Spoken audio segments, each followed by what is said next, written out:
I recently posted a picture of Heathcliff and the Cadillac Cats, and I did not expect the comment section to blow up like it did. You guys turned the comment thread into a full-blown 80s cartoon convention.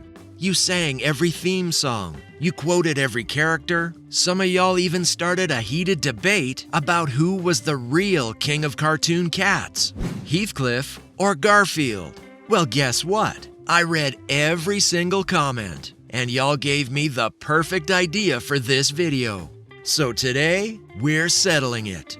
The Battle of the Orange Cats. Team Lasagna versus Team Junkyard. Let's go. And hey, check the description if you want to grab the Heathcliff and the Cadillac Cats DVD for yourself. Super thanks are open if you want to support the channel. Now buckle up, this one's gonna get nostalgic and messy. You're the king of beasts. Cats everywhere look up to you. You gotta pull yourself together. First up, let's meet our contenders. Heathcliff debuted in comic strip form in 1973. Yep, before Garfield, created by George Gately. He was one of the first American cartoon cats to really break out, appearing in newspapers across the country.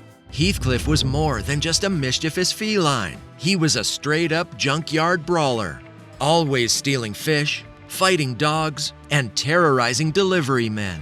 He wasn't your cute and cuddly house cat. He was rough around the edges, and that's what made him iconic.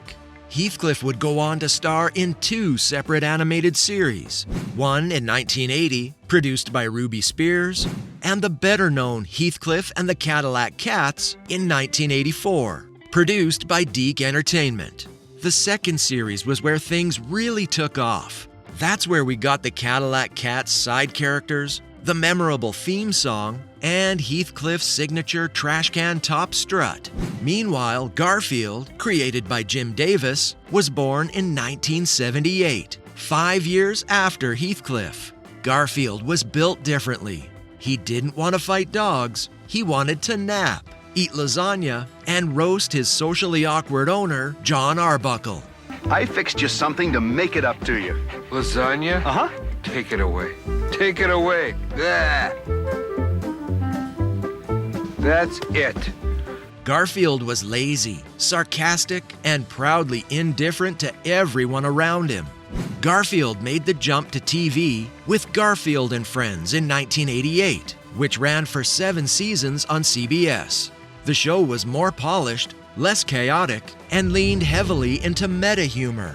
While Heathcliff was causing physical chaos, Garfield was out here causing existential dread. Both are orange, both are sarcastic, but Heathcliff was the street-smart alley cat, while Garfield was the smug intellectual.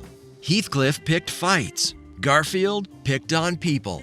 One was built for battle, the other for backhanded insults. Commenter at Death's Nightmare Shepherd of Hope nailed it. Heathcliff, the other orange cat. He was actually my favorite until I got to see more of Garfield. But what made each one unique? Let's look at their worlds and supporting casts. Let's be honest, a cartoon cat is only as strong as his crew. Heathcliff didn't just come with backup. He came with a whole underground feline syndicate known as the Cadillac Cats. These weren't just side characters, they were scene stealers. Honestly, the Cadillac Cats could have carried their own primetime show, and nobody would have complained. We gotta race fair and square. Our reputation depends on it. You nuts or something? How we gonna win? Hard work, discipline, and concentration. Riff Raff, the undisputed leader of the Cadillac Cats. He was street savvy, charismatic, and always dressed like he was about to drop the hottest rap album of 1984. That blue cap and vest combo, iconic. Cleo, his girlfriend, and let's just say it, this was one of the first cartoon cats that had a whole generation feeling confused. She had leg warmers, curves, and sass. She was basically the Jessica Rabbit of the alleyway. Wordsworth, the funky beat poet of the crew, always on roller skates, always speaking in rhyme. He was like if Grandmaster Flash were a cat. Mungo, the muscle of the crew, Big-hearted, big-fisted, and not the brightest, but always ready to rumble. Think of him as the feline version of Lenny from Of Mice and Men. Hector, the wild card, always stirring up drama, picking fights, or getting the crew into trouble. Every gang needs that one friend who talks trash and hides behind the muscle. And get this, multiple commenters said they watched the show just for these cats. Like at Desert Colossus and at Stacy Benjamin 8309, who openly admitted Heathcliff wasn't the main draw for them. It was Riff Raff and the gang who kept them coming back. Now flip over to Garfield's world. Here we are, boys. We're camping miles from nowhere. Miles from a good Italian restaurant, which I guess is the same thing. Garfield's crew was smaller, but still memorable. Odie, the loyal, happy-go-lucky dog who spent most of his time being bullied. If Odie had a catchphrase, it would be, "Why me?" John Arbuckle, Garfield's human, whose entire existence was just being sad, single, and completely unaware of how weird he was. The man once took his cat on a date. Enough said. Nermal, the so-called cutest cat in the world. He was basically a walking punchline that existed just to annoy Garfield and get nearly shipped to Abu Dhabi every other episode. Arlene, Garfield's pink lady friend, known for her sassy remarks and iconic front tooth gap. She didn't show up often, but when she did, she was usually throwing shade. While Garfield's crew leaned more toward low-stakes domestic comedy, Heathcliff's squad felt like they were running an underground cat mafia. It was action versus awkwardness, sass versus sarcasm, fish heists versus fridge raids. Odie got kicked off tables. John got roasted in every episode. And Nermal, he was just there to be bullied. But here's where it gets even juicier. The actual shows had more in common than you think. I sure don't want a dog as a pet. Hey, Spike, who's your best friend? Heathcliff and the Cadillac Cats ran from 1984 to 1985. Each episode was split into 2 segments, one focusing on Heathcliff's street-smart antics, and the other diving into the slick adventures of Riff Raff and his Cadillac Cat crew. You essentially got 2 completely different shows for the price of one. That was a huge draw for kids. If you weren't into Heathcliff's fish-stealing fights, you stuck around for Wordsworth rhyming on roller skates. The animation was loud, the characters were full of attitude, and there was never a dull moment. It wasn't just a cartoon, it was an event. The split segment format kept things moving and gave the show a variety most 80s cartoons didn't have. One moment Heathcliff's knocking over garbage cans, and the next, Riff Raff's launching an over-the-top scheme to impress Cleo. Garfield and Friends, which aired from 1988 to 1994, followed a similar structure. Each episode also had 2 parts, a Garfield segment and a second cartoon called U.S. Acres, about a bunch of talking barn animals. Core memory unlocked. Did you almost totally forget about this part like I did? Talk about big-time nostalgia vibes. Wade the duck, Orson the pig, Sheldon the egg. They were funny, but let's be honest. Most people were there for Garfield. Aren't you ashamed of yourself? No more than usual. Roy, gravity is important. Think what this world would be like without gravity. Gravity. Garfield's format leaned more into situational comedy, visual gags, and sarcasm. It was built to be slower and more deliberate than Heathcliff's loud chaos. And while Heathcliff gave you action and attitude, Garfield gave you dry wit and fourth wall breaks. Both shows used that double feature formula, but with totally different vibes. It was like comparing a rock concert to a poetry reading. Both cool, just for different reasons.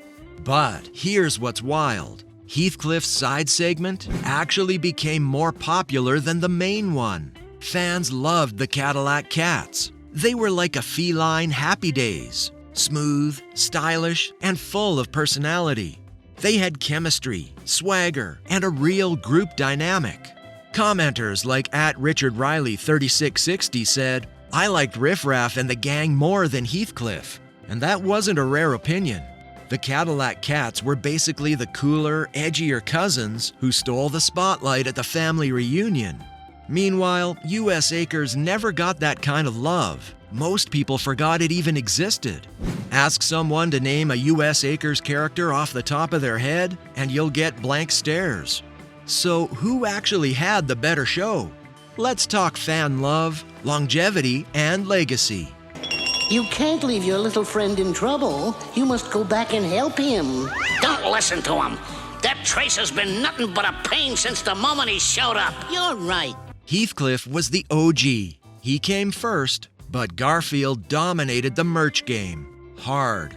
Heathcliff aired on syndicated TV and had a solid run in the mid-'80s, capturing kids' hearts with trash can chaos and alleyway antics. But Garfield became a household name. He was plastered everywhere. The sheer level of Garfield merchandising in the late 80s and 90s was mind-blowing. He had lunchboxes, plush toys in every shape and size, school folders, trapper keepers, and pencil toppers, posters, coffee mugs, and bedroom sets, back-of-car suction cup dolls. Remember those stuck to every minivan window? Animated holiday specials, a comic strip that appeared in over 2,500 newspapers, and a publishing empire with books that stayed on the New York Times bestseller list repeatedly. Then came the movies. Multiple animated films, live-action hybrids, and most recently, a CGI reboot starring Chris Pratt. Garfield was not just a cat, he was a franchise. Meanwhile, Heathcliff had his audience, sure, but his merch never hit those levels. I'm just a mature kind of guy, and you happen to catch my eye. You're kind of cute. Well, that's what they tell me. He had some VHS tapes, a few toys and scattered promotional items, but nothing close to Garfield's empire. Heathcliff never made it to theaters. He never had a Christmas special. He was a cult favorite, not a commercial juggernaut. But, and this is a huge but, Heathcliff fans, they are ride or die.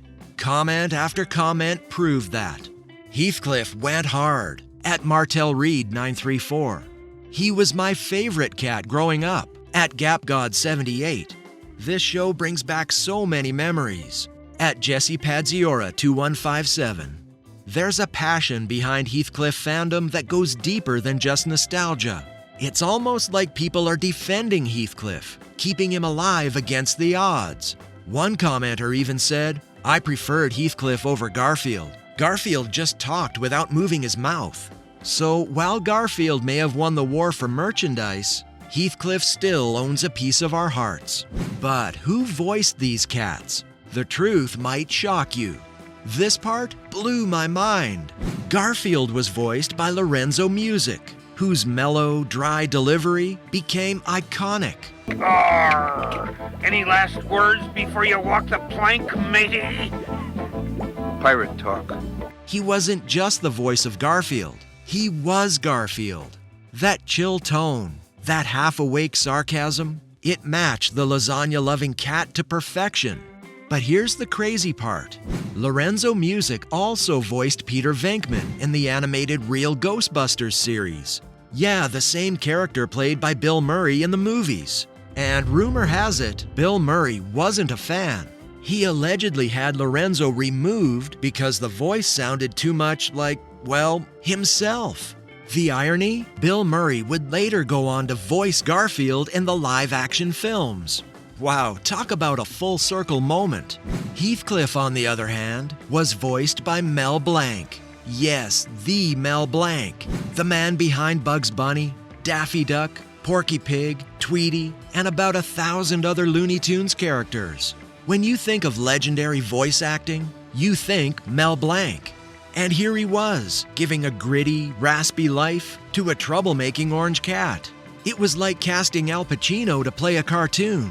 Blanc's delivery brought real edge to Heathcliff. You could feel it in the street smarts, the swagger, and the rough around the edges attitude in every line. And knowing that Blanc passed away in 1989, just a few years after voicing Heathcliff, makes this role feel like a capstone to his incredible legacy. Now, I probably dislike dogs more than anyone you know, but even I wouldn't leave a dog out unprotected in weather like this. And don't sleep on the Cadillac Cats. Riff Raff was voiced by Stan Jones. His voice gave Riff Raff that blend of leadership and slick charm. Wordsworth, the roller skating poet, was voiced by Danny Mann, who later lent his voice to Fidget the Bat in The Great Mouse Detective. That man had a range, from street rhymes to Disney villains. Even more surprisingly, several of the side characters were voiced by animation veterans who bounced between shows at the time. The shared voice talent across Heathcliff, Inspector Gadget, The Real Ghostbusters, and Dennis the Menace created this strange but beautiful vocal universe that defined 80s cartoons. And here's a little known fact. Lorenzo Music also co-created The Bob Newhart Show. So yes, the guy who voiced Garfield was also a successful sitcom writer. Wild, right? But if you think the voice cast was surprising, wait till you hear about the weirder, darker parts of the shows themselves. You might think cartoons about cats are safe territory, but not always. Let's start with Heathcliff. One weird detail? His world is unusually violent for a Saturday morning cartoon. Dogs certainly aren't loyal. What's the matter, Spy? Don't you like me? And they definitely ain't lovable. He's constantly throwing punches, smashing fish bones in people's faces, wrecking shops, and chasing after dogs twice his size. In nearly every episode, there's some kind of scuffle or physical chaos. He's basically a one-cat wrecking crew. Think Tom and Jerry, but with even less supervision. Parents groups in the 80s hated Heathcliff. Several watchdog organizations listed the show in reports on excessive cartoon violence. Some critics even said it encouraged bullying because Heathcliff rarely got punished and often celebrated for being a menace. Now flip to Garfield and Friends. It may have seemed calm on the surface, but that show had its own quiet darkness. For example, John Arbuckle, Garfield's owner, is portrayed as painfully lonely. Entire episodes center around his failed social life. There's one where he talks to houseplants, another where he invites his cat and dog to dinner as his only guests. That is just beyond sad. And then there's that infamous episode. Yes, the one where John drinks what turns out to be dog semen from a vet clinic cup because he thought it was coffee. That line aired on national TV, got past the censors, and lives on in viral clip infamy. Also, ever notice how there are 0 mothers in Heathcliff's world? None, not one. Riff Raff's girlfriend Cleo is a fashion-forward feline bombshell. But there are no mother figures, no female elders, no guidance, just alley cats and chaos. It adds to that strange feeling like you're watching a post-apocalyptic society run by animals. Not bad, Riff Raff. Not bad at all. Well, I hope you've enjoyed your tour of the House of the Future. A fan on Reddit once noted, Heathcliff exists in a weird post-apocalyptic world with no adults except pet owners and fishmongers. And honestly, they're not wrong. The city feels lawless. The kids are outnumbered by feral cats, and the humans are largely background noise at best. All that to say, these shows weren't just cute cartoons about cats. There's more going on beneath the surface. And speaking of weird, the fan theories about these cats? They get dark. Let's talk fan theories. Like we mentioned earlier, one of the most chilling theories about Heathcliff is that it takes place in a post-apocalyptic junkyard society where cats have overthrown humans. Heathcliff isn't just a neighborhood menace. He's the ruler of a feline dystopia. There's also the Cleo is a fever dream theory.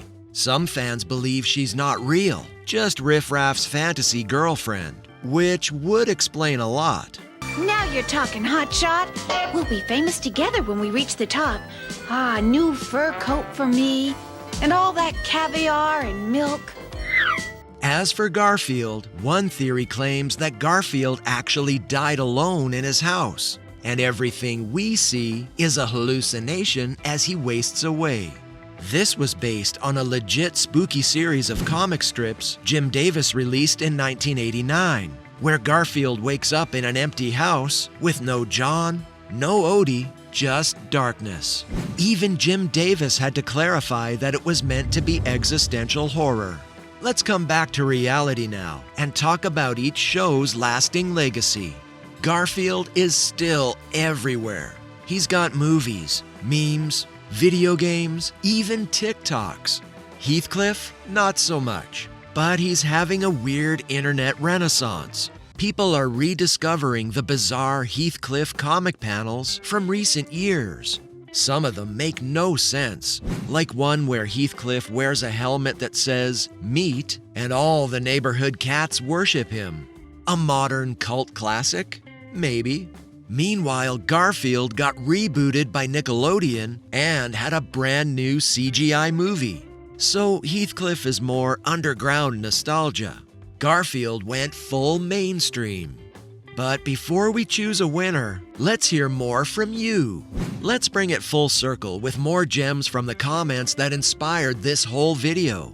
At CatWhisperer137, Heathcliff and the Cadillac Cats. I loved that series. At PhillyBlunt666, I can still hear the theme song. At TV42_DLSV, I actually sang the song for my family in the last couple weeks. At BobThePlumber88, I used to wonder how he ate fish and pulled out the entire skeleton in one pull. At The Toon Devil, Garfield. At Blackbox Online Radio, best theme song ever, worst cartoon ever. At Trinity31409, hoping this channel doesn't tell me the theme song was written by a murderer or something. Too late.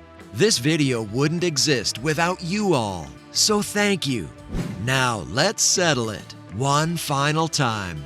So, what do you think? Are you Team Heathcliff, Team Garfield, or like me, are you low-key Team Cleo? Drop your vote in the comments. And hit that like button if you enjoyed this trip down memory lane. And if you want more nostalgic content, don't forget, grab the DVD from the link below. Hit that super thanks to support the channel. Join as a member to get early access to every new upload. I'm out, but don't worry, I'll be back with more cartoon chaos soon. See you next time.